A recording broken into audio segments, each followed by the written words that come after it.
Okay, good afternoon, everyone.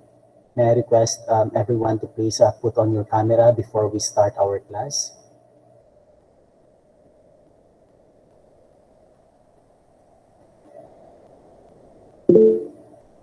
Okay, thank you. So may we have then our opening prayer, and may we listen to Jire as she will lead us to the opening prayer. Jire, please. In the name of the Father, the Son, Holy Spirit, Amen. Lord, continue to guide us as we start during this session. Protect us always from the pandemic. Give us knowledge and enlighten us as we learn more from this virtual meet. And may you always guide our families, friends, classmates, and teachers. Um, and in whatever circumstance that may happen, made us ready and to surpass all these challenges. In Jesus' name, amen. Amen. In the name of the Father, and of the Son, and of the Holy Spirit. Amen. Okay, good afternoon, everyone. Good afternoon, sir. We hope that everybody's doing well, and we welcome to our class those whose conference today is their first time to attend. Okay, so we have with us Daryl. I think Daryl is it's your first time, no? Yes, Daryl? sir. Yes, po, sir. Okay, Daryl, and I do not know with others. Yeah, I think it's Neil Jonathan Inson's first time also to attend our conference. Tama ba? Hindi po, sir. You have attended already? Opo, sir. Okay, sorry. Sige Okay, po. so the first time that I have seen your face, maybe. The first time that I have seen your face. Okay, so I hope that yesterday you find time, or you have found find time to watch the recorded videos of the other code as regards the discussion on outcomes-based education. I was surprised because while I was checking the assessment or the learning task, the weekly task, there were some of you in class who already have completed the worksheet. Well, in fact, the worksheet is supposed to be discussed today before you would start doing the activity. That's why when I checked the papers, when I checked your output, um, no one got a perfect score from this class, from those who submitted from in this class, because you were not really well guided of how you are supposed to complete the activity. But of course, the activity has already been checked, and that will already be your score. Okay, because I was clear with the name of the assessment. Okay, it says there that the assessment is for code 079. You're enrolled for code 078. Okay? So, ang nakalagay dun sa title ng assessment is code 079. And yesterday, I kept mentioning that do not. Okay? In our group chat, I said there, I messaged you there that do not do the worksheet yet because I still have to explain it to the class. Okay? But anyway, you already have a score. There were some of you who got, I think most of those who submitted got a passing score in the activity. Okay, but you should have been given that opportunity to perfect the activity if only you waited for today's video conference. But anyway, for those who didn't submit yet, okay, I will be giving you a week to submit your work, because right after this, I will be giving you tomorrow up to Thursday, okay, tomorrow up to Thursday next week to complete your worksheet for those who followed my instruction of not completing yet last week, okay? But anyway, okay, we now proceed to the continuation of our discussion. For the information of those, or for the information of everyone else, what we did last meeting was to process, okay, the recorded discussion on outcomes-based education. Okay, and there was a good exchange of ideas and thoughts in class, because many in this class, or many members of the class have really asked good questions, and have actually provided additional information as regards our lesson. And I really appreciated what we did last time because we have a free-flowing exchange of thoughts about the topics, about the topic, should I say. And I think, and I hope, should I say, that you keep doing that because it's only through, okay, it's only through exchanging our thoughts, exchanging our ideas or perceptions that we can actually deepen or even broaden our understanding of the course. Okay, so may we then continue our discussion and allow me to make use of the PowerPoint presentation instead of the recorded discussion. So last meeting we I think we stopped, okay, in this slide on the characteristics of OBE, no? Characteristics of OBE. So today we will start our discussion with the implementation procedure or process, okay, as regards outcomes-based education.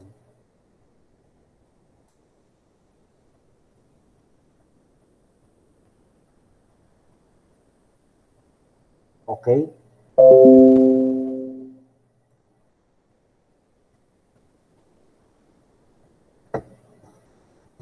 So we stopped, okay, by discussing the three, okay, characteristics of outcomes-based education, and we said that these three characteristics, okay, support the three basic premises of OBE. All can learn and succeed, okay, is similar with learner-centered instruction or learner-centered teaching and learning process. We have schools control the conditions of success, explains the third, okay, characteristic, which is OBE as quality-oriented and faculty-driven, should I say. And the last one is success breeds success, explains the third characteristic, which is quality-oriented. Okay. Last meeting we had a clear discussion to distinguish, okay, what do we mean by a faculty-driven, okay, a faculty-driven and a faculty-centered or teacher-centered instruction, because the teacher-centered instruction is what characterize, okay, is what characterize the input-based or content-based instruction. But when we say faculty-driven, we are referring to the role of teachers using OBE to merely serve as facilitators of learning.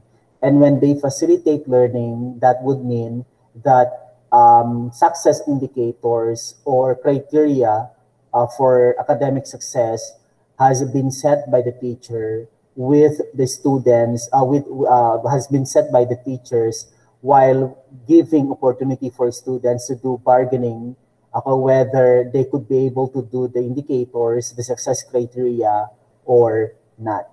Okay, so we continue our discussion on the implementation of OBE. Okay, and the implementation of OBE has 4 principles. First, there has to be clarity of focus of significance. Okay, remember that we said that as a learner-centered model of education, we have to make sure that we have identified, okay, the important things, the relevant things that our students have to learn and have to demonstrate after learning the subject or the course. Focus of significance would mean that these skills, the content we teach our learners, the skills we let them develop, okay, have to really be used later by our students, okay, in their daily life experiences. And once we have identified the focus, okay, in some references, okay, they make use of the term big ideas or big statement or relevant overarching idea or overarching concept in the lesson. Okay, for example, For example, this one, my lesson on Renaissance, for example, so I am social studies major. If I will be teaching about Renaissance or the age of Renaissance, okay, in world history, then I have to identify what is the big concept or what is the important concept, okay, if I would be teaching Renaissance as a chapter, as a lesson chapter. Then, because Renaissance, okay, took place after the Dark Ages, okay, meaning to say Renaissance is a period, okay, that could be a sub-period of the Enlightenment period, okay, because after the Dark Ages there was an Enlightenment period, and part of Enlightenment period is Renaissance. Then that would mean that Renaissance means that there's rebirth of wisdom, there's rebirth of light after the Dark Ages. So, ibig sabihin ang pinakamahalagang konsepto doon sa tatalakayin kong aralin sa Renaissance ay maaring yung term na muling pagkabuhay o rebirth or the coming of the light.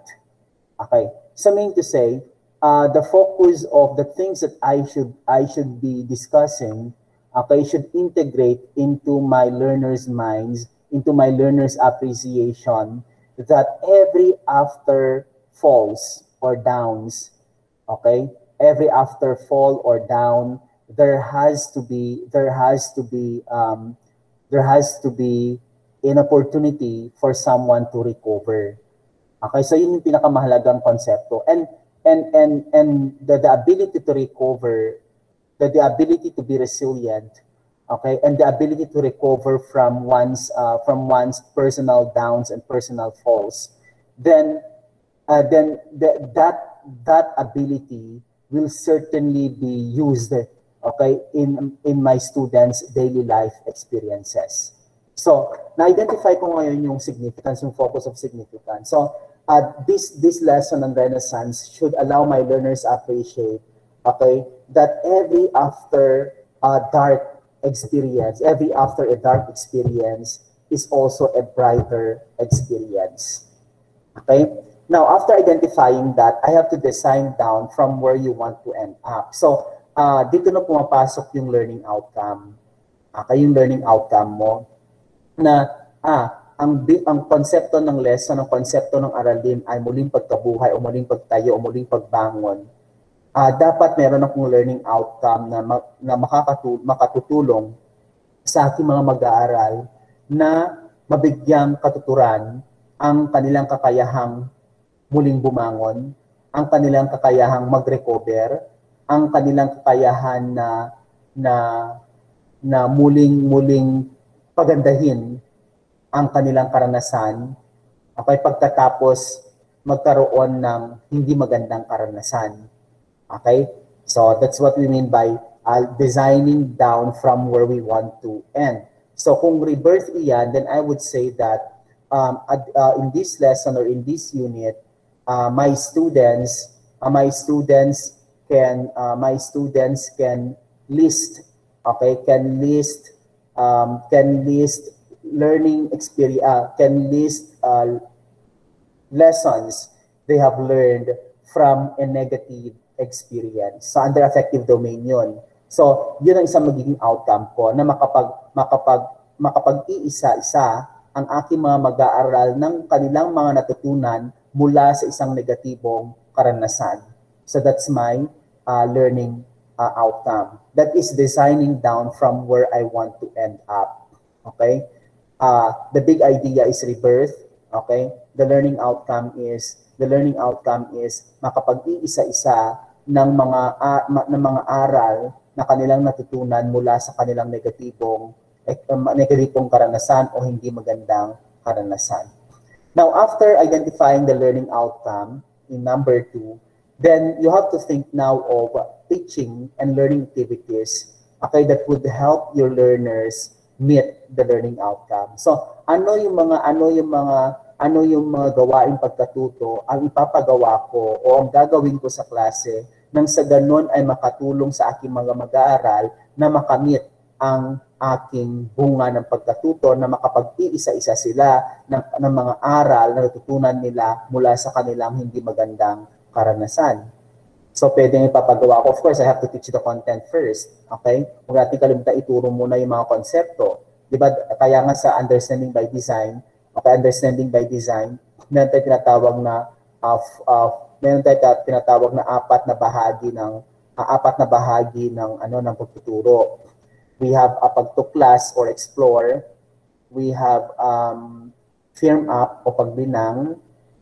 Paglinang ba? Firm up o paglinang. Then we have deepen o pagpapalalim. Then we have transfer o paglalapat.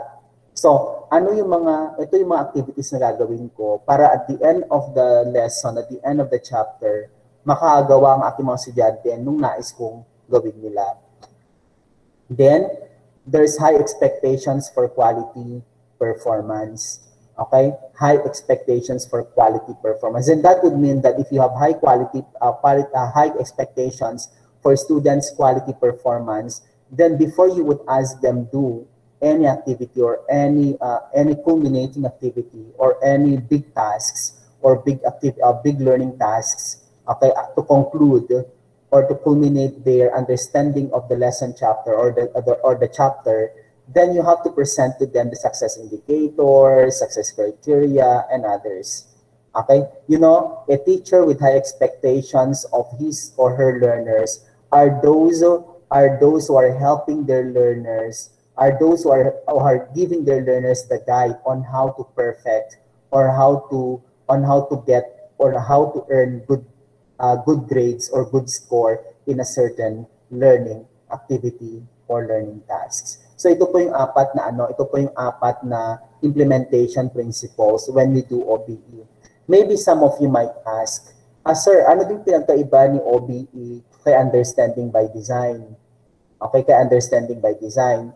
Take note that the outcomes-based education is an educational model. Okay, it's broader than the understanding by design. OBE was proposed by later we will know who the proponent is.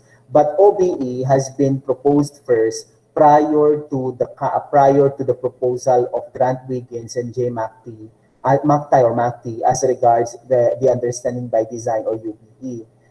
Please take note that understanding by design or backwards curriculum is actually a result of the outcomes-based education.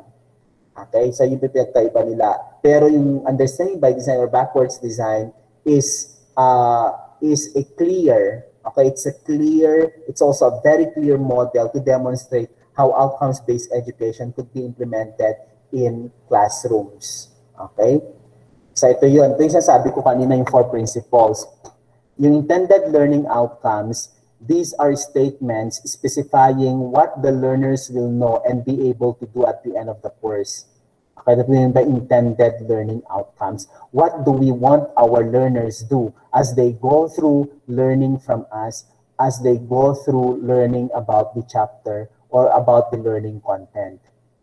Okay, so yun. And take note that the learning outcomes have to be crafted in a simpler language.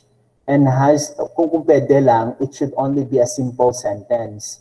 Okay? Do not make use of compound sentences when you are to craft your learning outcomes. Because it's only through crafting a simple sentence as regards to learning outcome that will make it appear to be smarter. What do you mean by smarter or smart, di ba? Malalang pag gumawa ng objectives noon, sinasabi nila it has to be smart. Okay, pero ngayon ang term natin yan ay smarter. S for specific, M for measurable, A for attainable or achievable, R for what is R? Sino makakalala ng smart? What is R? Resourceful, sir. Resourceful ba? How about the others? Tas time bound. Realistic. Realistic ba? Relevant, sir. Sir, relevant. Ay, Realistic. Okay, tapos we have time is bound. bound. Okay, so ulit natin. SMART is we have specific, we have measurable, we have attainable or achievable, we have realistic, and we have time-bound. But when we have the outcomes-based education, dinagdagan natin ng ER. E for engaging, and R for relevant. When we say engaging, something that targets also the differences of our learners or student diversity. Okay, so ibig sabihin hindi lamang siya hindi lang yung learning outcome mo ay hindi lamang para do sa mga sobrang talino, kundi ang learning outcome mo dapat ay it's a mix of something that every or all students may relate with. Okay? Pag sabi naman natin relevant, it has to be something na sabi natin kanina, it has to be something na magagamit nila, okay, sa kanilang mga karanasan araw-araw sa buhay. Okay? That is relevant. Kaya ang kailangan identify mo muna yung big idea or big concept bago ka makagawa ng isang magandang learning outcome. Okay? Tapos, pag learning outcome class, dapat isang verb lang. Isang verb lang ang i-focus ninyo. Maliban doon sa mga verbs na kailangan magkasama talaga. For example, compare and contrast. Talagang magkasama yan. Pero those are two verbs, tama? Compare and contrast. Pero kailangan magkasama silang dalawa. Okay? May mga verbs na hindi kailangan, may mga verbs kasi na hindi kailangan may kasama pang ibang verbs. Okay, when you craft your learning outcomes. Meron ako nakita noon na explain and interpret. Kaya hindi naman kailangan magkasama sa explain and interpret. Okay, discuss and explain. Parehas lang naman yung discuss and explain. Okay, so these are things that you have to know, you have to be aware of when you craft your learning outcomes. Then after identifying the learning outcomes, dito papasok si assessment. Okay, we will skip this because later on we will be discussing a separate chapter. We will be discussing about this concept or about this element of teaching and learning process in the next chapter of our course. Then after identifying the assessment, it's the time that you do the learning activities. So meron ko may papagawa. These are teaching and learning methods which the teachers use to achieve each of the learning outcomes. Ito yung may papagawa mo activities na towards the attainment of the intended learning outcomes. And this is what we mean by the intended learning outcomes, the assessment and learning activities. These make up the learning experience of our learners inside the classroom. Okay? So ito lang yung simpleng, okay, tatlo lang yan, simpleng diagram to show how OBE is implemented in the actual classroom teaching. Okay. Now ito yun. This diagram will explain everything. Intended learning outcomes, followed by learning tasks or activities, then assessment procedure. When we say intended learning outcomes, what we expect them to do. When we say learning activities or tasks, the things that they would be doing and the things that we will be doing as teachers to help our learners achieve the intended learning outcomes. While assessment would mean that anything that we ask them, anything that we do to measure whether the intended learning outcome has been achieved or has been attained. So ito po yung how OBE is implemented in the classroom level. Okay, so we paused for a while for question and answer. Okay, okay, so may we have the question and answer portion for clarification? Sir, sir. Yes, sino yan? Si? Good afternoon po. Andre. Yes, good afternoon, Sir. Andre. Sir, in constructing learning outcomes, what are the verbs that we need to avoid other than no, sir? Yes, that's true. That's a good question, Andre, because I already have encountered some using two verbs which are not supposed to be used in crafting learning outcomes because these verbs are too broad. Una, understand. Okay? At yung pangalawa, no. Okay, yun yung common mistake natin. Understand and know, ulitin ko, the verbs understand and know are not supposed to be used when you craft your learning outcomes because these verbs are too broad. There's another one. Ano pa? There's another verb na hindi nyo pwedeng gamitin. Appreciate. Okay? Under affective. Appreciate is not supposed to be used. Okay? Huwag gamitin po yung tatlong ito, no? Understand, know, and appreciate. Okay, even value, hindi rin pwede. Value, depende sa ang value kasi depende sa pagkakagamit. Okay? Pero para certain na okay ka, iwasan mo na lang gamitin. Pwede naman siyang gamitin si value, pero depende sa pagkakagamit. Okay? Pero yung tatlo na sinasabi ko kanina, yung understand, know and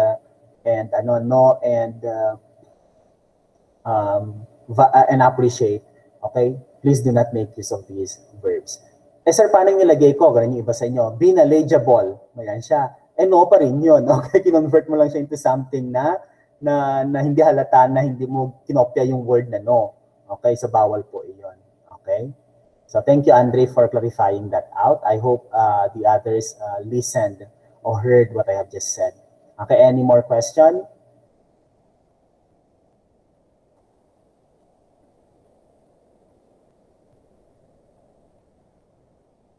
Yes, Jamie. Vernel. Yeah, si Jamie o si Vernel, si Daryl o sino? Sige, si Jamie muna kasi nag-message siya sa chat box. Sir, naririnig po ba ako? Yes po. Pasensya na po maingay, malakas po kasi yung ulan. Sir, is it okay to use two verbs in one outcome or objective? Yeah, yung sinabi ko kanina, Jamie, that the learning outcomes, a learning outcome has to make use of only one verb. Okay? Except if the verbs are inseparable. For example, yung compare and contrast. Okay? These verbs are inseparable. When you compare, you also have to contrast. Tama? Kasi inseparable to. Pero kung sinabi mo na explain and discuss, hindi na kailangan, hindi pwedeng pagsamahin yung dalawa kasi parehas naman ibig sabihin yung dalawa. Pag sinabi mo naman na, meron kasi naglagay doon na, may naglagay na synthesize, explain, and synthesize. Okay? Malabo na yon. That makes the learning outcome confusing. Ano ba talagang gusto mo ipagawa sa estudyante? Okay? O kailangan mag-decide ka to explain or synthesize. Alin doon ang ang target is sa higher order thinking skills. Yung explain and synthesize. So, kung alin ang mas higher, okay, then you choose the higher one compared to the lower order thinking skills. Explain is more on comprehension, tama? Synthesize is more on summarizing. So kung titignan natin, mas mataas si synthesis kumpara kay comprehension. So better na gamitin si synthesis. So ganun mag-decide when we do the learning outcome. Okay? Tapos yung sabi ko kanina, simple sentence lang po siya. Huwag po kayong gumamit ng compound sentences. Kasi marami ako nakita na gumawa. Compound, ang haba-haba nung kanilang learning outcome. Anong formula niya? Ganito lang yun ang formula ng learning outcome. The verb, okay? The learning tasks, okay, or the verb, okay? The learning task plus the purpose of why you ask them do that learning task or do that objective. Okay? That is the common format. Pero meron yung to make it smarter. Meron kasi mga iba din na simple lang. For example, sinabi ko kanina, to list a list, okay, lessons learn from a negative experience. Kailangan ko bang sabihin na kailangan ko bang banggitin ng purpose nun? Hindi na. Kasi that is already a very smart or smarter learning outcome. Meron kasi inyo, for example, compare and contrast, okay, compare and contrast assimilation and amalgamation using a Venn diagram. That's also a perfect learning outcome. Bakit? Okay, meron yung activity na learning task plus learning objective plus learning tasks is learning outcome. Okay, yun ang formula niya. Yung learning objective mo, for example, is, yung objective mo towards learning is compare and contrast. Okay, yung learning activity mo, for them to compare and contrast is the use of Venn diagram. So that's the formula. That's the generic, okay, formula of learning outcome. Pero kung yung learning outcome mo ay klaro naman na gagawin nila, then you don't have to put yung learning activity. Kasi listing is already a learning activity. Okay? When you list, okay, listing is already a learning activity. compare and contrast. Kasi pag sinabi mo lang na compare and contrast, assimilation from amalgamation, then how will they do that? Tama? May tanong pa rin siya. How will they do that? So your guide now is when you craft your learning outcome, lagi mo tatanungin, for example, nagawa mo na siya. Lagi mo tatanungin, paano nila gagawin? Pag hindi klaro kung paano nila gagawin, pag binasa mo yung learning outcome, then mean to say may mali dun sa learning outcome mo. Okay? Halimbawa, meron nagsabi sa inyo, may nagsabi na appreciate. O, halimbawa, ganun. Oh, this is value, ganun na lang. Value, okay, value the presence of the presence of animals in an ecosystem. Oh, sige, pag ganyan ang learning outcome mo, learning outcome ba matatawag iyan? Perfect ba siya na learning outcome? Value, okay, value the animals, okay, in an ecosystem.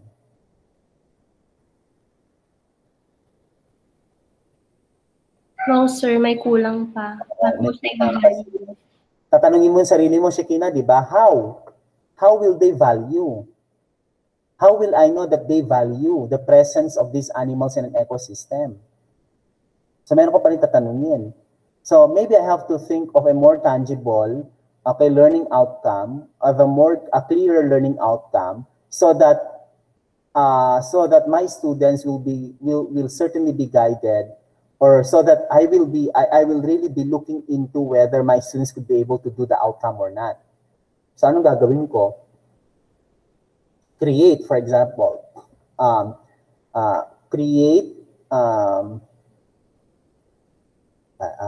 sa science, sorry.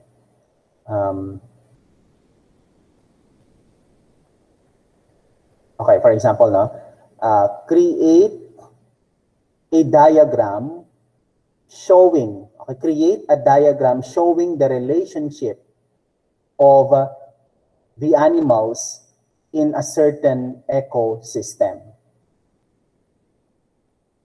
Okay, diagram is to show relationship. Gaano kahalaga si kalabaw sa tao? Gaano kahalaga ang tao sa kalabaw? Gaano kahalaga yung fleece nung kalabaw sa kalabaw? Gaano naman kahalaga yung fleece dun sa ibon na pumapatong kay kalabaw?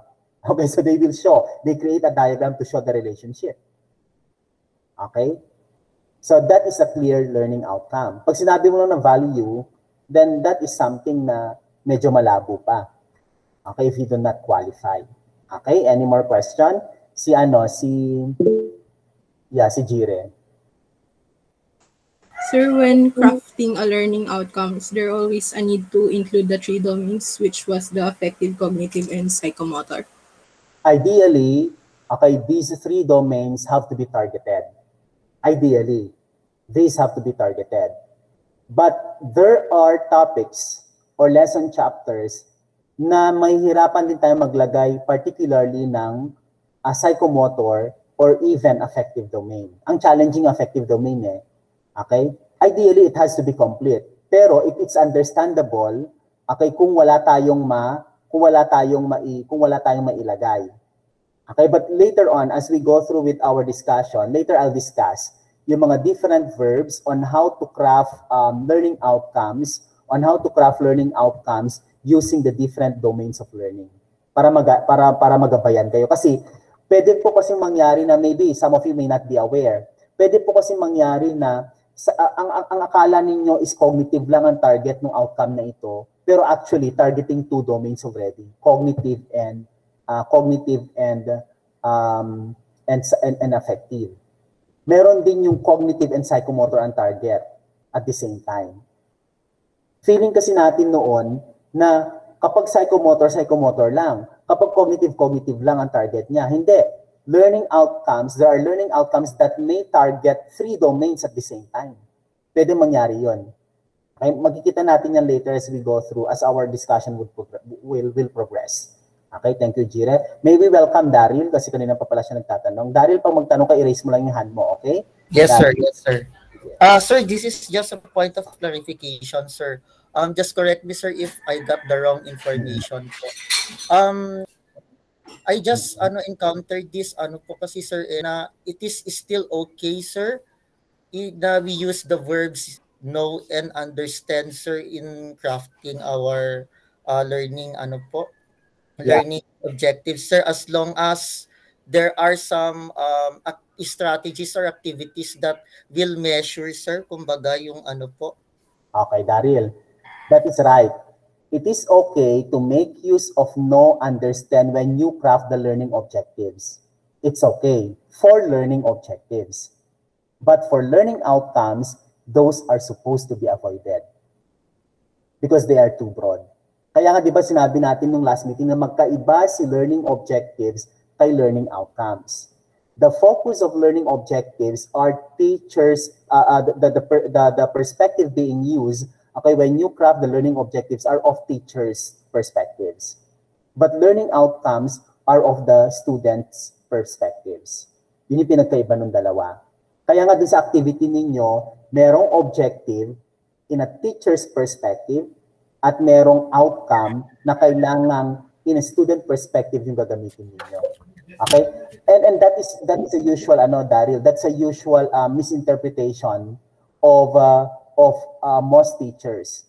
Kasi feeling nila that the use of know and understand can still be used in learning objectives. They are right naman. But if your school is making use of the outcomes-based education model, then these have to be avoided. Kaya kung makikita ninyo, okay, makikita niyo sa St. Louis, when teachers would present to you the syllabus, wala na kayong makikita ng know or understand dun sa learning outcome. Kung meron man, ito yung mga hindi sumunod sa instruction when we had the outcomes-based education training. Okay, kung meron man na gumagamit ng ganon.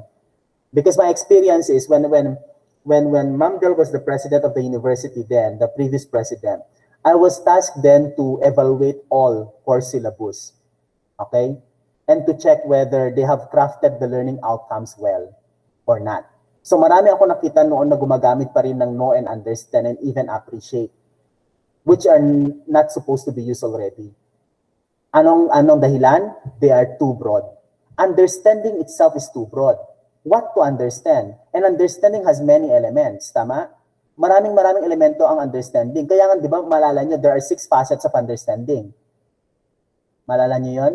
There are 6 facets of understanding. Okay, explain, interpret, okay, perspective, and others. Okay, maraming 6 facets yan of understanding. I just want to know if you already have learned about this. Dapat meron na, no? In your other edu subjects. Alam mo 6 facets of understanding? Ay, hindi pa? Talaga? Pero dapat, anyway, sige. The 6 facets of understanding, okay, kaya nga pinagbawal na to understand, okay, as a verb, okay, as a verb in crafting learning outcomes, because the outcomes-based education, okay, has specified the 6 facets of understanding. And what are the 6 facets of understanding? Ito yung tawag natin now, a certain individual can only have a full understanding of a certain concept or of a certain lesson if they could be able to do these things. First, they could be able to explain the concept. They could be able to interpret the concept. They could be able to apply the concept. They could be able to consider others' perspective about the concept, kasi magkakaiba tayo ng pagpapakahulugan ng mga bagay-bagay. That they could be able to empathize or understand others, okay, on how they are, to understand others on how they define a certain concept, and at the same time they have a self-knowledge, okay, a self-knowledge as regards the concept after explaining the concept, interpreting the concept, applying the concept, valuing the perspective of others as regards the concept, understanding others as they share their perspective as regards the concept, makakabuo sila ng sarili nilang pagpapakahulugan ng konsepto. These are the 6 facets of understanding that we are referring to. Okay? So understanding pa lang, marami ng komponente, marami ng elemento. Yun ang pagpapaliwanag diyan, Daryl. But tama yung sinabi mo, for learning objectives, know and understand, appreciate, those can be used. But for learning outcomes, those are not supposed to be used. Okay? Daryl? Yes, sir. Yes, sir. Hindi ako galit to put emphasis lang. Baka mamaya sabi mo, ay galit siya mag-explain. No, sir. Sige po, sir. Okay, any more question? Sir. Oh, yes, Micaela. Sir, in writing learning outcomes po, sir, meron pa ba siyang minimum or maximum number po? Minimum or maximum number? Ideally, it has to be 3 to represent yung affective, cognitive, and psychomotor. Pero sabi ko nga, pwedeng 2 lang kung yung learning outcome mo na iyon ay tina-target niya na yung 2 domain. Okay? Ideally, 3 to represent each of the learning domains. Pero kung mag-extend ka doon, wala namang problema. Okay? Thank you, sir. Seryoso si Erica? Baka may tanong siya. Wala pa naman, sir. Wala pa naman. Okay. Brown out ba sa gadu? Yes, sir. Burn out, sir. Kaya pala madilim Burn out dyan. pa ngayon, sir. Kaya pala madilim dyan. Buti na meron ka cellphone magamit mo? Naka-laptop, sir. Okay. Chinarge po. Okay, so i-continue natin, no? Okay, sige. Tuloy natin yung ating talakayan. Okay, so maliwanag yun, ha? Okay, now we continue our discussion kasi kailangan natin matapos ang module 1 already or lesson 1. Okay, now we proceed to, okay,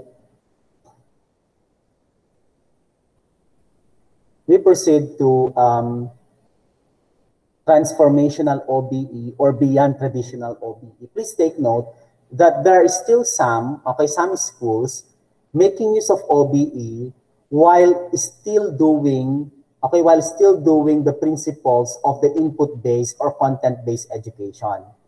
If you mix OBE with that of input-based education, okay, this is what we call as traditional outcomes-based education. But if we strictly follow what OBE really is, then we are actually making use of transformational OBE. In St. Louis, in my own assessment, okay, in my own assessment in St. Louis, we are still making use of the traditional OBE because there are still good features of input-based or content-based education that we are making use in our school. Okay, for example, yung mga features ng content-based na ginagawa pa rin natin ngayon. Yung lecture being delivered by teachers. Lectures, okay, being delivered by teachers, okay, is one of the features, should I say, is one of the features of input-based or content-based education. But our syllabus have already been OBEized or converted into outcomes-based education. And lecture is being used as a strategy to teach the input, to teach the content.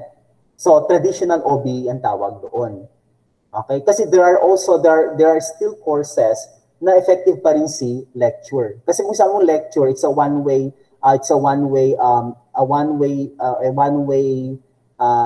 approach or a one-way strategy, okay, to bring the learning content to the learners.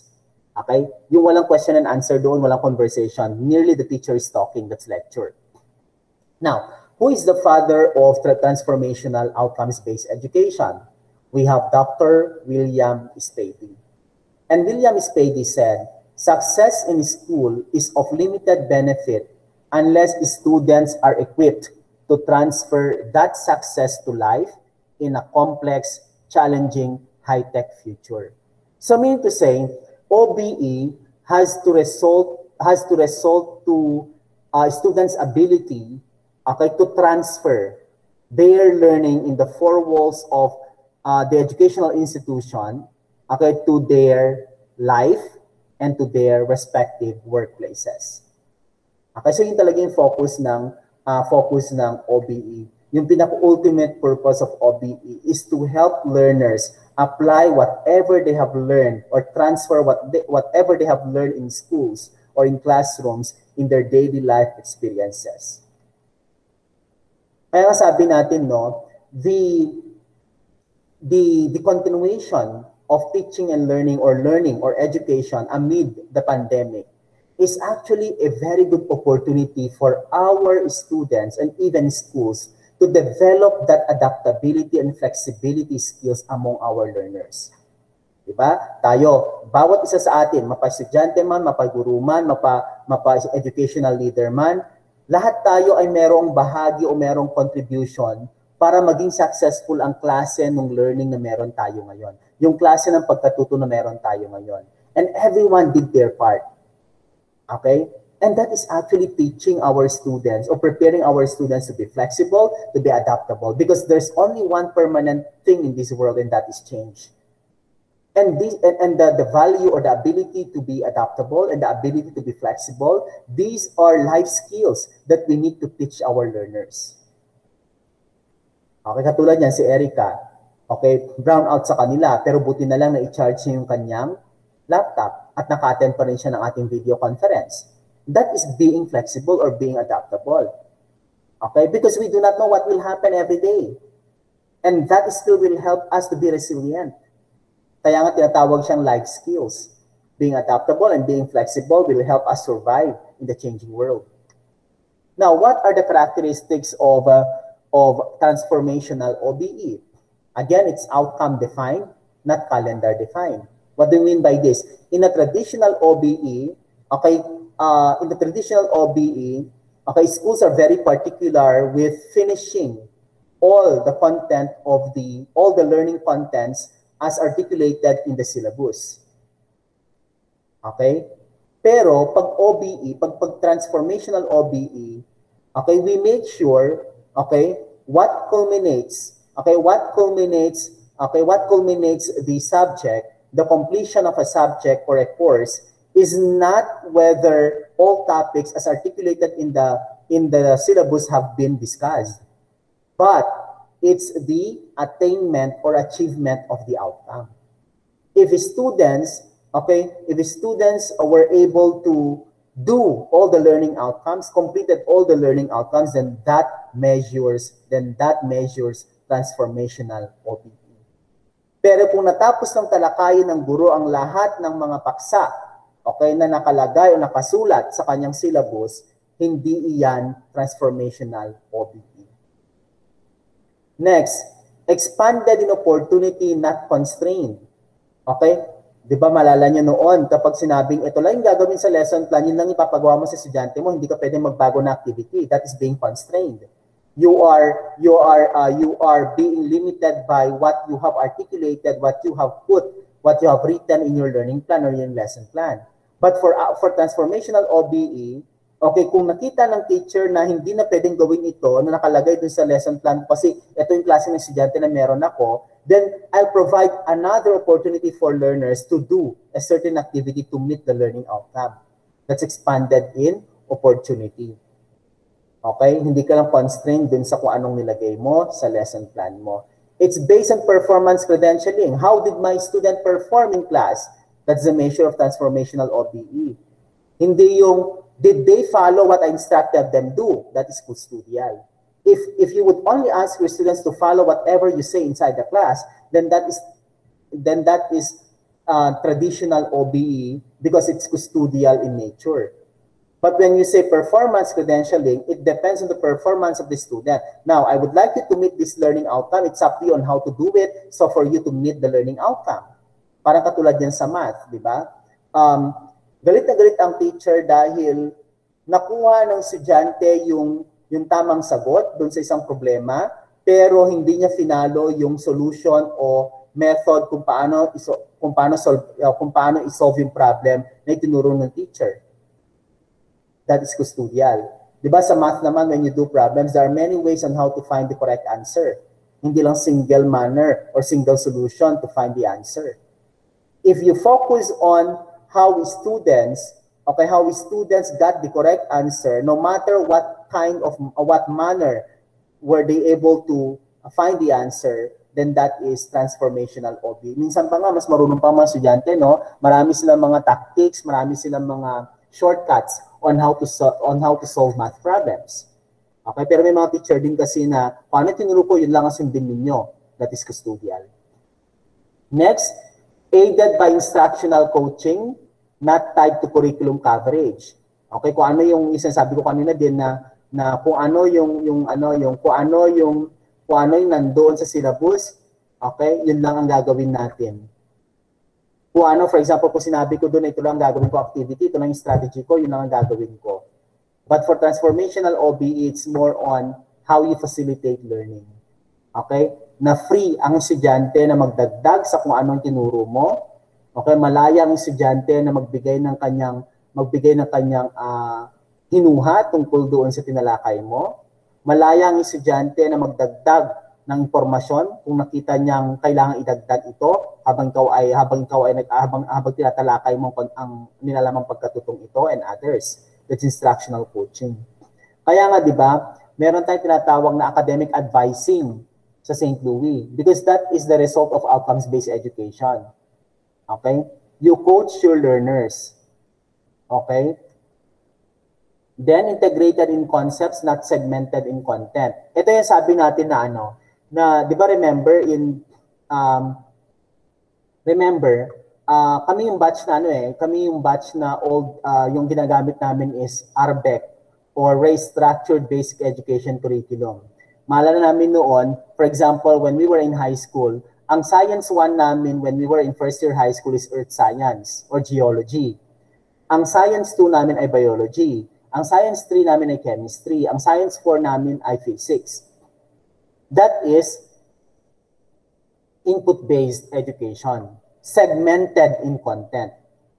What do we mean by segmented? It's segmented because it's the same subject, but the subject has been divided into several disciplines. Okay, yun yung natawag natin segmented. But in the K-12 curriculum, nagkaroon ng spiral progression. And this is what we mean by integrated in concepts.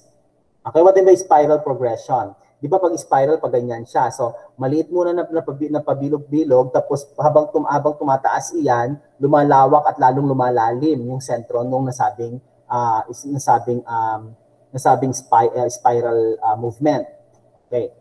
Kasi ngayon, ang ginawa nila ngayon sa K-12 curriculum, pag sinabi mong Science 1, lahat na ng disciplines ng science nandiyan. Pag sinabi mong science, pag grade 8 ka na, the same concept pa rin ang didiscuss. Pero habang tumataas ang antas mo, okay, ay lalong lumalalim at lalong pinaglalalim o lalong pinaglalawak ang mga konseptong natutunan mo from grade 7, going to grade 8, going to grade 9, and going to grade 10. So hindi na siya per discipline, kundi nakadepende na sa kung paano palalawakin at kung paano palalalimin ang konseptong tinalakay simulat sa pool na tinalakay yung nasabing subject or course. It is based on culminating achievement, not on cumulative achievement. Ano ibig sabihin ng cumulative achievement? Pag sabi mo cumulative achievement, you compare the performance of a student from another student. Kaya noon, pag mag-grade ang teacher, dapat 92 ito kasi siya pinakamagaling. Tapos yung iba na, okay, medyo babaan natin ng konti, depende dun sa kagalingan nila, kumpara dun sa pinakamagaling sa klase. That's cumulative achievement. But for culminating achievement, okay,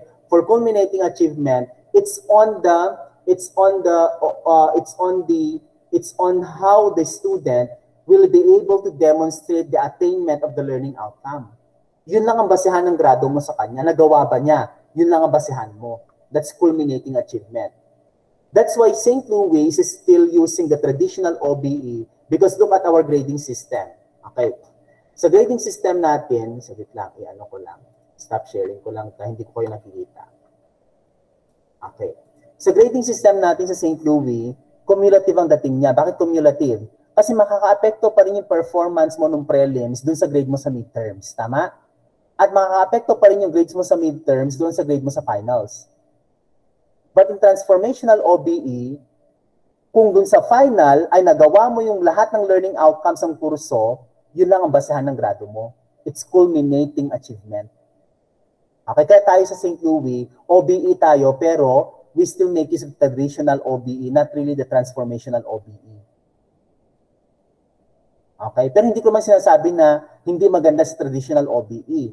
Kasi minsan, the educational model that we use, okay, the educational model that we use in schools depends on the context of the school itself. Nakadepende sa konteksto ng eskwelahan.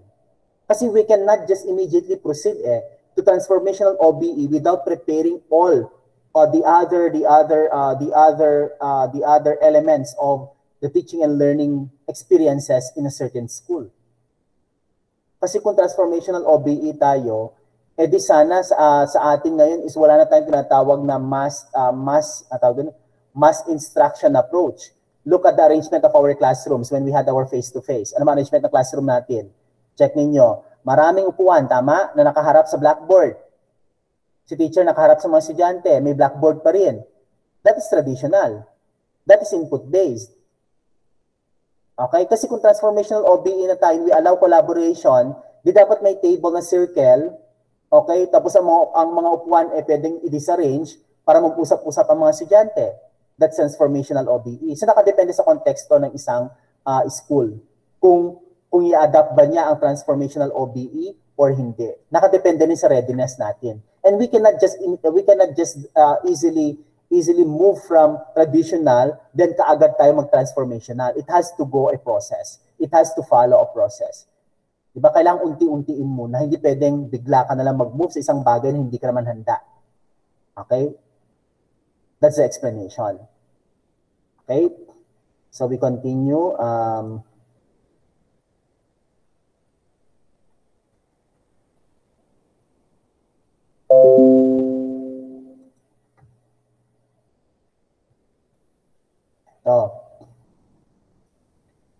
It is oriented, it is oriented to inclusionary success. Kaya nga sinabi natin nung umpisa that all has the ability to succeed because OBE is inclusionary, inclusive. Okay, it targets student diversity. It is not selection oriented, that only those who are good, okay, could survive in class or could survive academically. But transformational OBE targets the development of all types of learners in school. Characterized by cooperative learning, not by contest learning. Tama ito. What do you mean cooperative learning? That the students work together. That the students collaborate. That the students work with experts. Okay, that's transformational. That you need not to compare a student from another student. That's cooperative learning. Kasi yung traditional, we have contest learning, di ba? Meron tayong first honor, second honor, third honor, fourth honor, okay, fifth honor, and others. That's contest learning. Okay? Ngayon, meron na tayong di ba? Ang ginagawa ngayon sa with high honor, with highest honor, okay, basta na-meet mo yung average na kailangan, okay na. Pero dun sa input base noon, nakadepende dun sa average mo kung ikaw ang first, second, third, or fourth. Okay? Kung nag-donate ka pa ng electric fan noon, di mas mabibigyan ka ng honor. Okay? That is input-based or content-based education. Confirmed by criterion validation. What we are doing, di ba? We make use of rubric.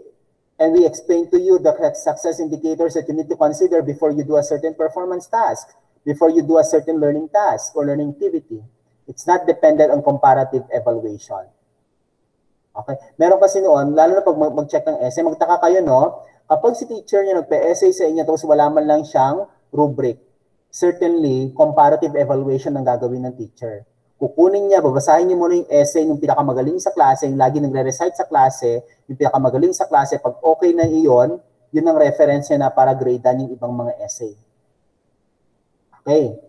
Pero kapag si teacher ay meron siyang rubric, scoring tool, then that will mean that you are assured that your work will be objectively assessed or objectively be scored by the teacher. Form on collaborative structures, not composed on cellular structures. What do we mean by this? This is about the whole school, no? Kapag sinabi mong OBE, transformational OBE, hindi lamang OBE ka doon sa teaching and learning o sa classroom. Pero dapat OBE ka rin sa mga ibang mga offices sa school, sa mga ibang activities, extracurricular activities and others na makakatulong doon sa success ng iyong estudyante. Kaya kung makikita ninyo, even organizational activities in USL have to support, okay, the attainment of the graduate attributes or the intended learning outcomes or institutional learning outcomes. Okay, kaya kung makikita niyo kung sino mga officer sa org dito, kaya kung makikita ninyo, yung mga activities ng org ay dapat nakaangkla doon sa core values. At yung activities ito dapat nakaangkla din siya towards the attainment of the institutional learning outcomes or graduate attributes. That's what we mean by collaborative structure. Hindi lamang sa classroom ni-implement ang OBE, ini-implement din siya dun sa mga iba pang mga activities na ginagawa sa loob ng class, sa loob ng eskwelahan, academic man ito, non-academic man, o extracurricular activities man. Okay? Okay, now before we proceed to outcomes of education and outcomes of OBE, may we have an open forum for your clarifications. Archie, meron kang tanong? Wala naman po, sir. Nagko-consult. Sige, si PJ. PJ, please. None po, sir. Okay na. Wala po, sir. PJ. Ay. PJ. Sorry, sir. Sorry po. PJ, sir, my question is, Dr. William Spady is the founder of the OBE, sir? Yes. So my question, sure, sir. So my question is, I'm sorry. My question is how did he come out with this kind of idea? Is he has an inspiration or experiences why he implement this or propose this kind of idea, sir? Yeah. Spady believes that learning is creating. Yun ang paniniwala niya, that learning is creating, that we can only learn, we can only measure student learning if they could be able to create something out from what they have learned. Diba, remember, sabi natin yung knowledge society. We are now in a knowledge society. Na, pag sabi natin knowledge society, ibig sabihin, dapat yung mga natutunan natin sa classroom, yung mga nare-receive natin mga information, it has to inspire us, create something out from that. Okay? At dahil learning is creating, na-propose si William Spady ang outcomes-based education. Ano ba talaga yung gusto nating gawin ng ating mga mag-aaral? So we have to start at the end in mind. Okay, yung end na to, ito yung sinasabi natin gusto nating gawin nila. Okay? And this is what we mean by creating. Okay? To create something out from what we have learned. Kaya doon pumapasok yung transfer of learning. Tama? Yung paglalapat ng pagkatuto. Hanggat hindi mo kayang mailapat ang mga natutunan mong konsepto at teorya sa pang-araw-araw na buhay mo, ay hindi ka matatawag na tunay na natuto. Okay? Dahil ang tunay na pagkatuto ay nangyayari lamang kung itong mga teoryang naunawaan mo sa klase, itong mga konseptong nalaman mo sa klase, ay kaya mong gamitin para makabuo ng mga sensible things. Okay? Katulad nito, yung Wikipedia. Okay. The Wikipedia is a demonstration of learning is creating. Why? Because anybody can just edit that. Tama ang Wikipedia. Anybody can just edit it. Okay? Dahil kung merong mga bagong impormasyon na natutunan, pag samasamahin mo yung mga iyon, i-edit mo yan ngayon sa Wikipedia. Kaya nga, ang Wikipedia is a learning strategy. Hindi siya reference. Kaya pag gumawa kayo ng research, huwag yung sabihin na galing sa Wikipedia. Kasi tatanungin talaga yan, okay? Never make use of Wikipedia as your reference when you do, okay, your assignments or even your researches. Okay, because it's not really a good reference because anybody can just edit it. It's invented as a teaching strategy, as a learning strategy to construct your understanding base dun sa mga nalalaman mo sa internet. So learning, PJ, learning is creating. That is inspiration of William Spady. At dahil nakagawa si Spady ng ganito, na-inspire naman itong sina Grant Wiggins, sina J. McTee or McTie, nagbumuo ng backwards design curriculum na nakapattern sa outcomes-based education. Okay? Pero actually, si William Spady, inaral muna niya ng mabuti yung cognitive constructivism and social constructivism theories. Learning is constructing. Maalala niyo yung dalawang yan? Yung constructivism theory. Sino yung nag-propose nun? We have? Sino? Sige nga. Cognitive constructivism and social constructivism. O who proposed the constructivist theory? Learning is constructing. Of course, nasa left ito lagi eh. O ano? Sino? Sir. Sir.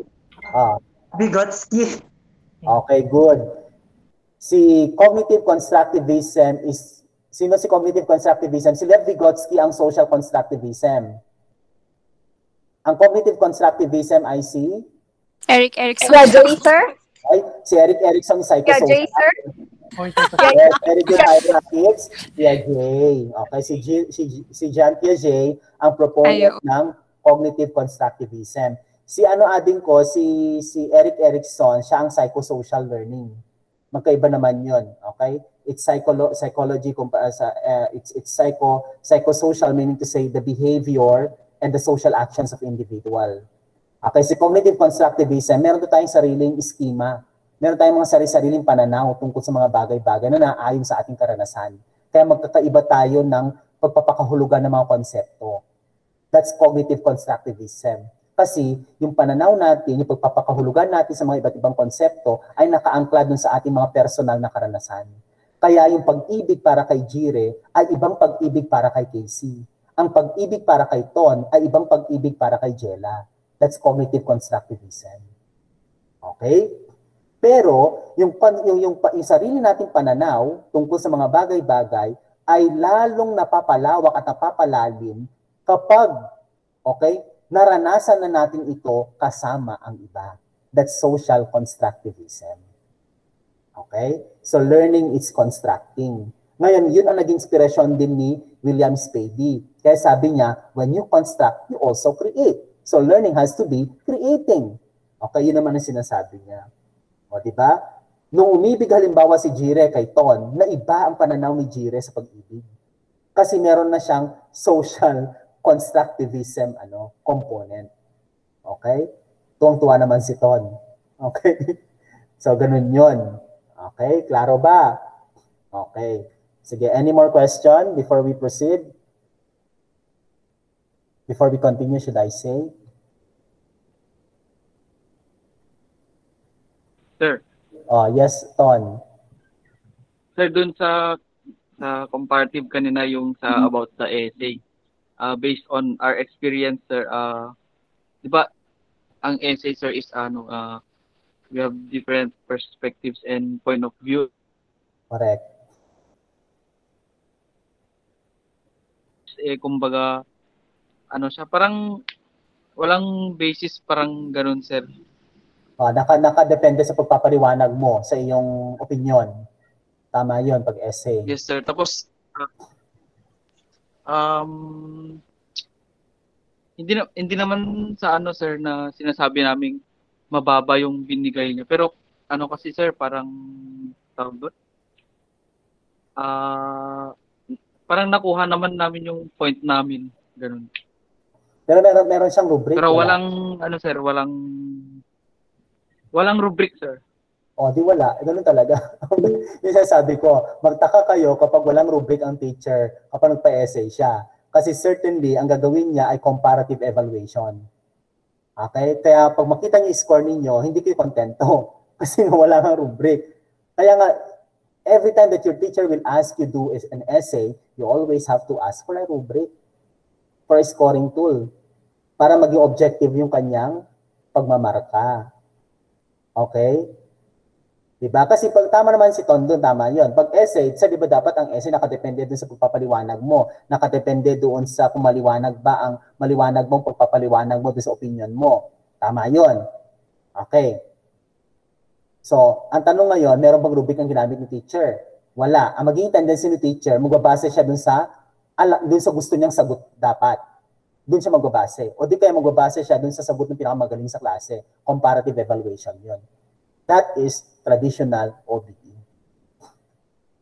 Sige, nagtaas ng kamay si Neil. Si Neil mo na pakinggan natin. Ay, sir, matanong lang po doon po sa sinabi rin ni Anton, sir.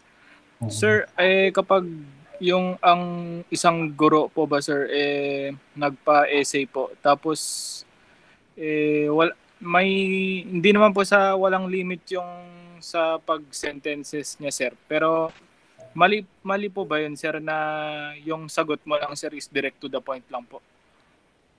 Tama naman yun. Kung ang sagot mo ay direct to the point, then that's okay.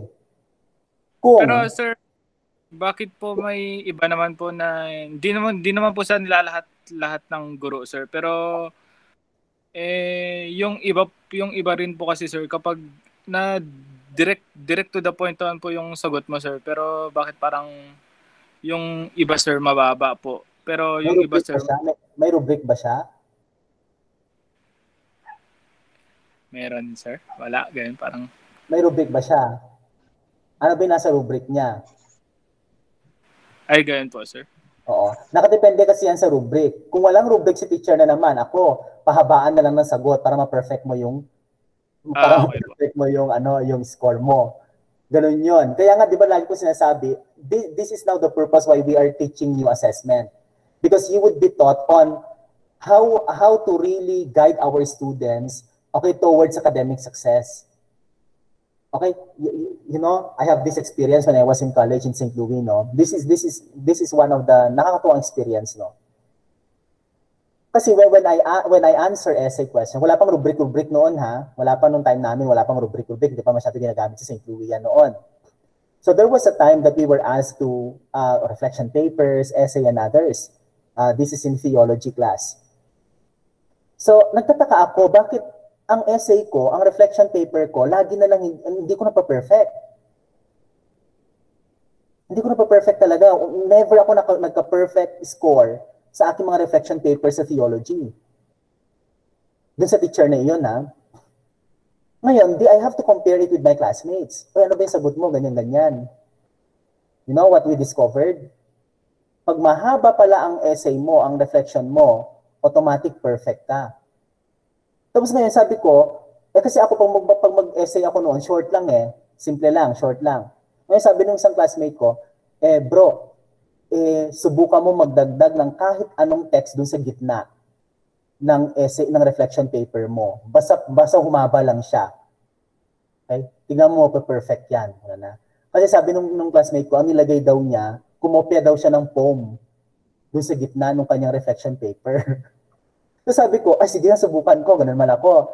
So ang ginawa ko naman, I added the English version of Ni Ultimo Adios ni Jose Rizal doon sa gitna. And you know, perfect po ang reflection paper. So ibig sabihin, hindi nagbabasa ang teacher at nakadepende sa haba ng sagot. Okay, yung score mo. Kaya nga it's good that we have rubrics now.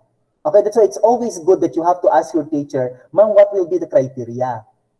Okay, that you will use for you to grade our output. You always have to ask that. Okay? Hindi pwede na wala. Kaya nga dito sa klase natin, kung makikita ninyo, kahit simpleng worksheet, merong holistic rubric. Para nang sa ganun, hindi nyo ako questionin na bakit ito lang i-score ko. So you review the rubric. Baka meron kang mali doon. Okay? Baka meron kang hindi talaga na ipamalas doon sa rubric na iyon. Okay, yes, Archie. Hello, sir. Sir, in line with Antonio and Neil Jonathan Inson's statement about the criteria, sir, under the confirmed by criterion validation, sir, bago lang ba ang outcome-based, sir? Kasi if not, nung high school kasi ako, sir, walang mga criterias na nilalagay ng mga teachers tuwing nagpapagawa sila ng essay. Is it under outcome-based pa rin yun, sir? Yes, outcomes-based pa rin tayo. Yung sasabi ko, kapag meron pa rin component na hindi na-follow ang outcomes-based education, pero meron pa rin na-follow konti na characteristics sa outcomes-based education, that's traditional OBE. Traditional pa rin siya. Ganito kasi yon. Not all teachers are trained of outcomes-based education in the Philippines. But outcomes-based education has been invented since 1970s pa. Kaya kung makita mo ang US, perfect nila ang kanilang educational system. It's perfect because since 1970s, ginagamit na ng US ang outcomes-based education. But in the Philippines, lately lang dumating sa atin. So kumbaga, mahina signal natin bago natin nakuha yung konsepto ng outcomes-based education. Kailan na ba outcomes-based sa St. Louis? Kasi nung nagturo ako ng 2008, ako nag-start sa St. Louis, hindi pa outcomes-based Nag-start siya ng mga 2010. 2013, 15, mga ganyan, ang outcomes-based education. Okay? Yun nga ang problema Hindi yung, for example, sa senior high school natin, hindi naman trained ang mga teachers, di ba? Nung nagka-college pa lang, yung mga teachers sa senior high school, ay hindi naman talaga sila na-train on spiral progression. Tapos nagturo na sila sa senior high school na ang ginagamit ay spiral progression. So kulang talaga ng training. Kaya parang feeling ninyo noon, paulit-ulit yung mga yung tinatalakay ng teacher. Di ba? Feeling nyo, paulit-ulit na lang. Kasi hindi naman talaga sila trained on how to deepen and how to broaden yung konsepto na di-discuss nung nakaraang antas, yung nakaraang grade level. So that's the problem in the Philippines, no? Chain problem na yan sa bansa natin. But we hope na habang tumatagal, lalo natin maunawaan kung paano ba talaga ang outcomes-based education. EJ, nagtaas ka ng kamay kanina? Okay na po, sir. Okay na. Norbert? Sir, dun ba sa criterion validation, is same ba siya sa criterion reference test? And dun sa cooperative evaluation, is same din ba siya sa norm reference test? Yes.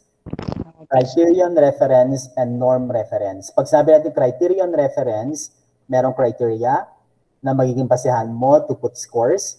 Pag sabi mo norm reference, ang basehan mo ay yung performance ng bawat estudyante. That's comparative evaluation.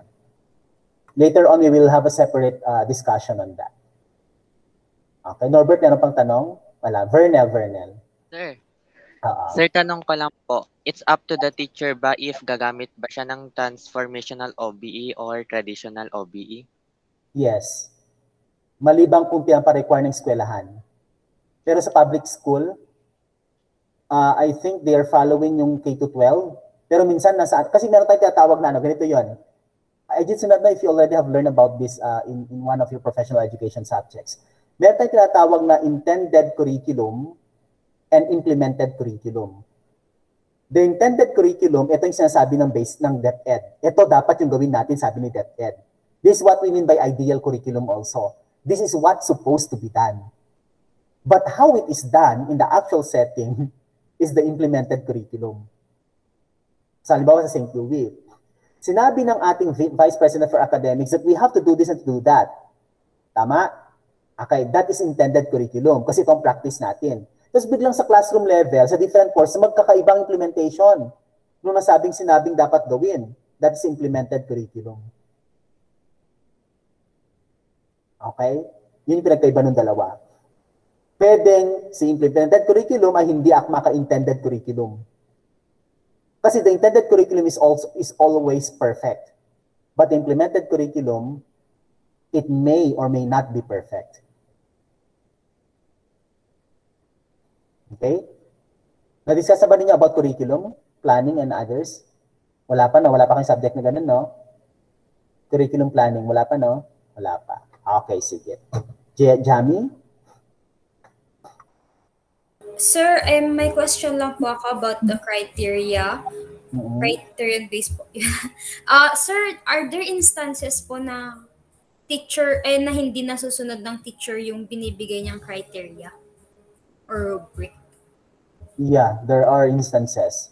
Lalo na kung nakita niya na, mag-adjust siya, lalo na kung nakita niya na hindi talaga na-follow, na mababa talaga yung score ng mga estudyante nung ginamit niya yung criteria na ginawa niya. Okay, to resolve this, sinasabi ko, to resolve this, before you start asking students do a learning task, you present to them the rubric. And you ask them if they would like to bargain or not. Kasi pwedeng masyadong mataas yung expectation mo, okay? Tapos ang estudyante mo pala, ganito pala ang expectation niya, ang kaya niyang gawin. May pinagpilitan mo yung expectation mo, nung chinek mo yung gawa nila, masyadong mababa yung score. Okay? So dapat, when you present the rubric, the criteria, okay, hayaan mong mag-usap ang teacher at ang estudyante hanggang maka-arrive kayo, humantong kayo doon sa napag-usapang criteria. Pero hindi ibig sabihin na you always give in to the students, ha? Dapat you always meet halfway. Kasi kung pagbigyan mo naman si estudyante, baka mamaya hanggang dito na lang si estudyante, hindi na siya nagle-level up. So, kailangan talaga pagsamahin ninyong dalawa, yung gusto mo at yung gusto nila, pag-usapan ninyo. Okay? Nangyayari talaga yung jamming na meron din yung time na Well, siguro tamad din si teacher na mag-score na gamit ang scoring rubric. So, hulaan na lang niya yung score. Kasi dami ng trabaho niya. Those are instances. Pero syempre, hindi naman lahat ng teachers ginagawa yun. Okay? Thank you, sir. Any more? Continue na natin, no? Tuloy na natin. Okay, kasi patapos na tayo. Okay, so we proceed to outcomes in education and outcomes of OBE. This last part already. Okay. Now, when we say outcomes of education, it focuses classroom instruction on the skills and competencies that students must exemplify when they exit formal education. Okay, what are skills and what are the supposed competencies for you to demonstrate? Okay, after exiting the school itself. These skills and competencies make up the outcomes of education, and there are two types. We have the immediate and deferred outcomes. Ano pinagkaiba ng dalawa? Immediate outcomes refer to competencies or skills attained upon completion of an instruction, a subject, a grade level, a segment of a program, or a program itself. These are also termed as instructional outcomes. Okay, so any skill that you could be able to demonstrate, exemplify after learning, for example, Educ 1093, after finishing your education degree, after finishing your year level or grade level, these are all what we mean by immediate outcomes. Example, you could already be able to do analytic ability, problem-solving skill, ability to communicate, skill in creative expression, technological skills. These are examples of immediate outcomes. Okay, after completing a certain instruction, a certain grade level, a certain subject, or a certain course or segment. Okay, so yung intended learning outcomes natin, yung institutional outcomes natin, yung graduate attributes natin, yung course learning outcomes natin kapag dinidiscuss natin itong mga topics na ito, these are all examples, attainment of these are all examples of immediate outcomes. Okay. When we say deferred outcomes, these pertain, should I say, to the ability to apply cognitive, psychomotor, and affective skills competencies in various circumstances many years after completion of a degree program. Examples are the following: promotion in job, position, or work, success in professional practice, awards and recognition. So meaning to say, deferred outcomes may only happen after several years, and this happened because these have been achieved because you were able to demonstrate, okay, constantly and regularly and habitually the cognitive, psychomotor, and affective skills and competencies you had, okay, after exiting the formal education. So ibig sabihin yung graduate attributes natin, hindi necessarily na ma-perfect na ninyo habang estudyante kayo ng St. Louis. Pwedeng magawa ninyo ang mga iyon several years after exiting the University of St. Louis. For example, a promotion in job and position or rank as evidence of your work competence, skill, and social relation. Because you learn all these abilities, all these competencies, and you were evaluated in your work as a teacher, at nag-apply ka, for example, sa ranking sa public school, at from teacher 1, naging teacher 3 ka o teacher 2 ka, that is promotion in job. And the basis of your promotion was because you were able to demonstrate regularly and habitually and constantly the necessary competencies for you to be promoted to such position. That is deferred outcome. Or you keep enrolling yourself to master's degree, to doctoral degree, and others. Okay, in your advancement, professional advancement, these are deferred outcomes. Or you were awarded as one of the outstanding teacher of Metro Bank. That's awards and recognition. That is example of deferred outcome. Pero itong mga ito mangyayari lamang sa iyo kung, sabi ko nga, kung matagal mo nang pinamamalas yung mga kakayahang natutunan mo after exiting, okay, after exiting the formal education. This is what we mean by deferred outcome. Okay, stop sharing natin. Malinaw ho ba yung pinagkaiba ng dalawa? May extend tayo ng konti ha, para matapos natin. Okay, malinaw pinagkaiba ng dalawa? Immediate outcome, any skill that you could be able to demonstrate or competency that you could be able to demonstrate after finishing a program, a course, okay, or after finishing a grade level and others. For example, ang learning outcome ko sa lesson na ito, explain the features, the different features of outcomes-based education. If you could be able to explain that after we end this lesson, then that would mean that you have met the immediate outcome. sir. Okay, very good, Ton. Okay. Now, di tinuro ko na sa inyo ang assessment, no? Tinuro ko na, natapos na ninyo. Okay, nandito na ninyo. Nagtuturo na kayo, okay, lagi nyo ginagawa yung mga natutunan ninyo about assessment. Okay, then after 3 years of doing this, okay, of demonstrating this, ginawa kayo ngayon na head ng assessment center ng inyong eskwelahan kung saan kayo nagtuturo. That is promotion. And that's an example of deferred outcome. Deferred outcome. Okay? Another example. Nung nag-graduate ako sa St. Louis, guys, yung example ko ng sarili ko. Nung nag-graduate ako sa St. Louis, nagturo ako ng theology, okay? Nagturo ako ng humanities, okay? Nung 3 years, no? Tapos ang ginawa ko ng mga social sciences courses. Tapos dun sa klase ko noon, gumagawa ako ng mga community activities.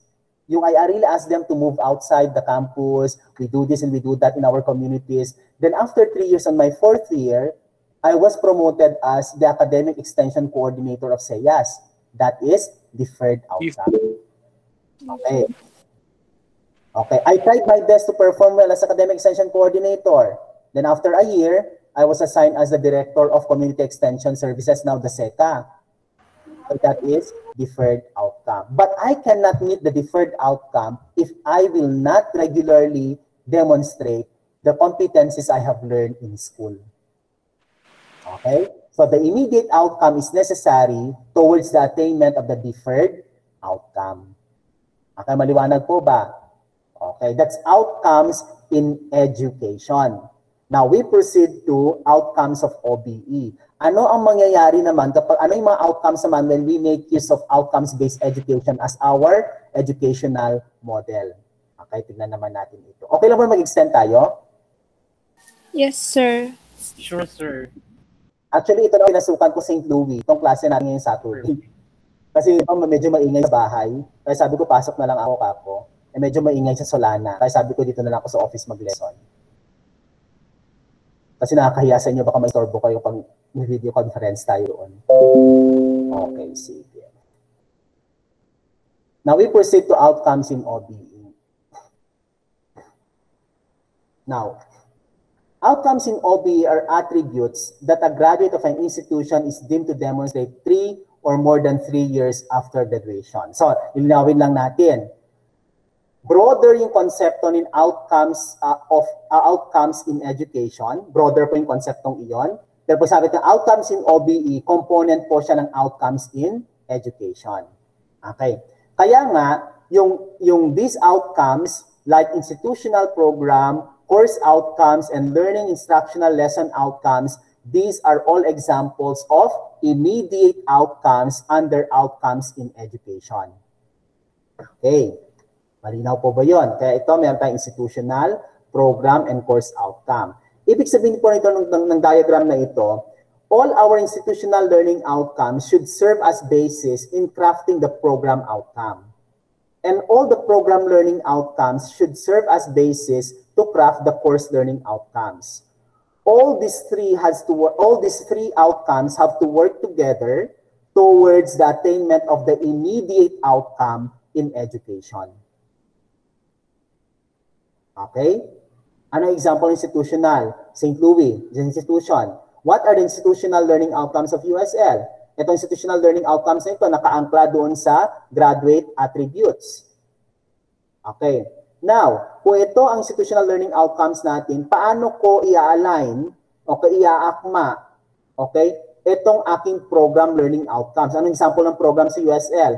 Bachelor of Secondary Education, Bachelor in Physical Education, Bachelor of Science in Accountancy. Itong mga course na ito yung mga program na tinatawag natin. So the program learning outcomes should also be anchored to the institutional learning outcomes. Then after we craft our program learning outcomes, these things have to be used to craft the course learning outcomes. An example ng course, Educ 1093, Rizal, History, Contemporary World. These are all examples of courses. So all the course learning outcomes there should be anchored to the program learning outcomes. And as I have said, all these three have to work together towards the attainment of the immediate outcome of education.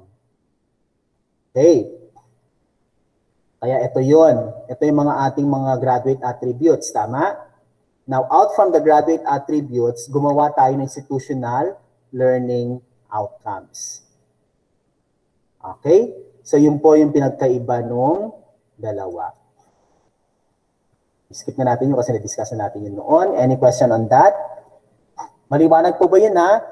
The program learning, institutional learning outcomes, program learning outcomes, and course learning outcomes, these things have to work together as outcomes of OBE so that we will meet or we will achieve the immediate outcomes of education. Okay? So, ibig sabihin, magkakaroon lamang ng tunay na pagkatuto sa isang universidad o sa isang paaralan kung gagamit siya ng outcomes-based education model. Okay? Kung gagamit siya ng outcomes-based education model. Okay? Hindi lang natin alam kung anong mangyayari sa inyo. Maybe after 10 years or 15 years, okay, meron na sa inyo principal ng sariling eskwelahan. Okay? Meron na sa inyong DepEd secretary. O baka pwede yan. O kaya supervisor. O kaya ano. Diba? Pero syempre, you cannot be like that unless okay, you meet all these outcomes. Okay? All these outcomes. You know, when I was a student like you, I just dreamt of working in USL. Yung dream ko yun magtrabaho sa USL. Then I just dreamt of being appointed as the social sciences coordinator o kaya professional education program chair, o teacher education program chair. Pero hindi nangyari yung mga yon. Feeling ko iba ang binigay sa akin. Okay? Iba ang binigay sa akin siguro dahil ang nakikita ko is siguro dahil hindi ko alam. Stricto ako tignan ng mga estudyante siguro, pero student-centered ang approach ko. I just do not know, pero parang yun ang nakikita ko kaya siguro naiba yung deferred outcome na nangyari sa akin. Okay, naiba yung deferred outcome na nangyari sa akin. So imbes na maging mag-focus sa teacher education, nandun sa extension services, tapos biglang pumunta sa student services. So more on services. Okay? So yun ang deferred outcome na nangyari sa akin. Sa inyo, maraming mangyayari sa inyong mga bagay-bagay because I'm seeing good teachers from each of you. Piling ko magagaling talaga kayo. Pero syempre, ang kagalingan ay dapat nakakasama ng kabutihan, no? Okay, hindi pwedeng kagalingan lang, walang kabutihan. Dapat merong kabutihan at merong kagalingan. Okay, di ba Erica? Okay, sana magkailaw na dyan sa inyo. Okay, so now, I would like you now to do the task. Yung mga hindi pa nakagawa, I'll open it later. I extend the submission kasi i-extend ko siya para dun sa mga hindi nakapag-submit kasi they followed my instruction. Okay? So you may do it later. Okay? Isa pa lang ang naka-perfect dalawang tao lang naka-perfect kasi by pair siya, di ba? Dalawang tao lang naka-perfect nung nasabing activity. 20, perfect 20. And it's Mora. Si Mora, pangalan niya na? Mar Teodoro Mora. Oo, siya lang tsaka ka-pair niya naka-perfect. Tingnan natin tingnan natin kung sino magpapasa pa lang ngayon. Tingnan natin kung magpa-perfect na nila kasi nakinig na sila ng ating talakayan kung paano gawin. Okay? Sige. Okay, so again, meron pa kayong mga tanong? Hanggang anong oras po yung... Hindi, gagawin ko hanggang Thursday. Tapos meron kayong may quiz kayo sa Friday during our time. Okay? Ganito ha, palilinawin ko po dahil sinabi ko sa ibang klase. Lahat ng ginagawa nating talakayan sa klase gamit ang video conference, yung mga tanong ninyo, yung mga kasagutan ko, yung mga pagpapaliwanag ko, makakatulong yan para nang sa ganoon ay magawa ninyo ng mabuti yung weekly task. Katulad ng worksheet, katulad ng activity niyo na differentiating, tama? Makakatulong yan para magawa niyo siya ng mabuti. Yung mga activities niyo katulad ng differentiating, katulad ng worksheet ngayon, aralin niyo ng mabuti yan. Pati yung comment ko, kasi may comment na ako, di ba? Nung nag-check ako, nakita na ninyo, may comment ako. Makakatulong yan sa inyo para magkaroon ng magandang score doon sa quiz. Because that's the real essence of assessment. Lahat ng gagawin ninyo dapat sa klase ay makatutulong para magkaroon kayo ng magandang score doon sa summative assessment. And our summative assessment is yung quiz ninyo. Every lesson. Okay? So wag niyong kalimutan na i-review yung mga comments ko. Wag niyong kalimutan na aralin ulit yung ginawa ninyong mga activities dahil makakatulong yan sa quiz ninyo. Yung quiz ninyo is multiple choice na 15 items, then 5 item po na fill in the blanks. Okay? Okay Sir, ba? ilang minutes? Sir, ilang minutes? Gawin natin 1 hour. Wala naman sa inyo. Gawin natin 1 hour na sa Friday. Gawin natin 5:30. Ay, kasi ako naman, okay naman sa akin kung if you would like to, gusto niyo ba buong 1.5 hour? Wala namang problema sa akin. Because I trust you. But do not just ruin my trust na magkopyahan kayo. Okay? Kasi kung magkopyahan kayo sa activity, dun sa quizzes, talagang niloloko niyo ang sarili ninyo. Hindi niyo niloloko ang teacher, niloloko niyo ang sarili ninyo. Kasi dinadaya ninyo yung kakayahan ninyo. Okay? Sir, O ano? Sir, ask ko lang, may mga teachers kasi na nililimit yung oras ng pag-quiz namin. Hindi naman ganun kadali sumagot. Oo. Sir, may mga ganung teachers kasi yun parang concern namin. Ay, makiusap kayo sa kanila. Sir, ayaw. Ay, gano'n? Sir, kumbaga, nung nag-take kami ng quiz nun, sir, is 2 minutes lang yung binigay, tapos 15 ata yung gano'n, or 10 yung question. Yes or no lang naman kasi ang sagot. Later on, we will discuss that later in the principles. Later on, we will discuss that in the principles of assessment. Kasi sa principles of assessment, nakadepende yung oras na binibigay mo sa estudyante dun sa klase ng tanong mo. Okay, nakadepende pala sa principle of assessment yan. Nakadepende yun. For example, kung higher order thinking skill ang target mo, you have to provide them enough time. Hindi pwede na limitahan mo sila dun sa 2 minutes and others. Kasi yun nga sasabi natin na all students have the ability to succeed. Yung sa outcomes-based education, di ba? At binibigyan mo na sila ng abilidad nila, binibigyan mo sila ng oportunidad na magtagumpay sa pagkatuto kung i-consider mo rin yung pamamaraan ng pagkatuto nila. May mga estudyante na hindi kaya ng 2 minutes. Di ba? May mga estudyante na hindi kaya ang ganito-ganito. So better na mag-adjust ka para dun sa mga resource learners mo kaysa mag-adjust ka para doon sa gifted learners mo. So kung ano yung kaya, kung anong oras ang gusto ni resource learners, doon ka mag-adjust. Hindi doon sa gusto ko yung 2 minutes, ganun. And then sa principles yun. Pero syempre, I cannot question your teacher because, of course, nakadepende yan dun sa guru ninyo. Okay, pero kung ako lang, I follow the principle. Okay, kung ako lang, I follow the principle. Okay? Pero syempre, nasa pakikiusap ninyo sa guru ninyo. Pakiusapan ninyo. Okay? Pakiusapan ninyo. O, Ton, may tanong ka, Ton. Sir, pumasok na naman po yung kanina yung tanong ko, sir. There are some teachers kasi na yung kapag magbigay ng essay, sir, at least 10 sentences yung gano'n. That is close essay. Close essay yung tawag dyan. Yes, sir. What if yung point mo nasa 3 to 5 sentences lang? Is it possible ba na gano'n, sir? Dapat mag-minimum. For you, sir, Hindi, kung ako, pwede si maximum 10 sentence. Pero mag-minimum siya.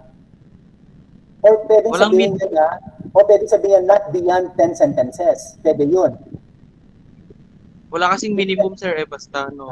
Depende sa pag-usap kasi ninyo yun. Kaya ang sinasabi ko, learning inside the classroom is a bargaining process also.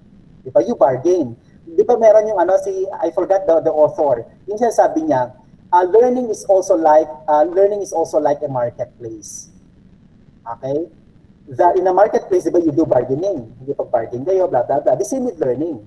Okay? Lalo now, you bargain the standards. Kasi baka masyadong mataas at masyadong yung kakayahan mo hindi kayang abutin yung kataas-taasang ekspektasyon ng guro, yung standard. Okay?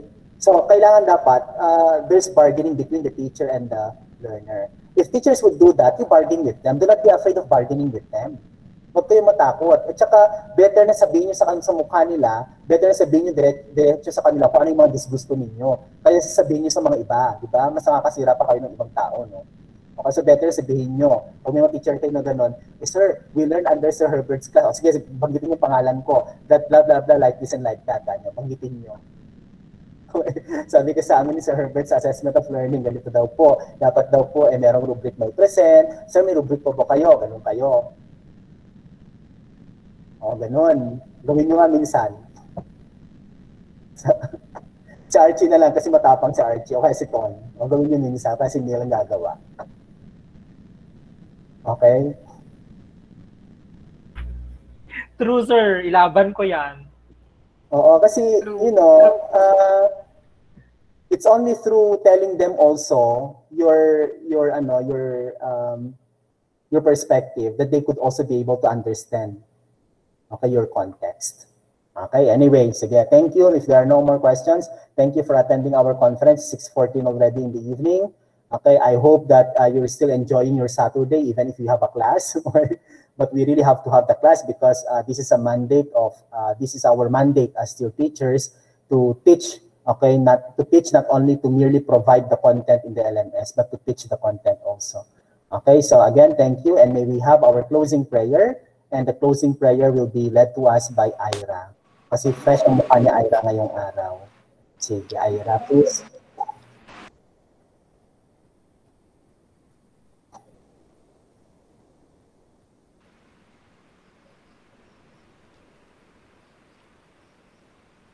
Ira.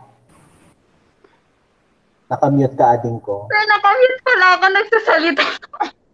Sige. Classmates, let's bow our head and feel the presence of the Lord. In the name of the Father, and of the Son, and of the Holy Spirit. Thank you, Lord, for allowing us to end this class successfully. We thank you to our professor who has shared his knowledge with us. We thank you for letting us share of meaning to each other on. We may not physically, but through your blessing, we were able to learn and advance our knowledge and skills. Grant that our education is a problem. May we allow us to gain more information that we could use to others. Praying for the of our professors, my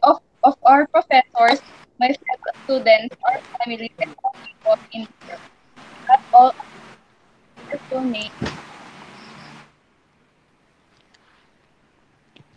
Thank you, Ira. Thank you so much for attending our class. I hope you maintain your attendance in our conferences. Okay? Thank you, sir. Okay. Thank you. Thank you, Thank you, sir. Thank you, sir. Goodbye po. Thank you, sir.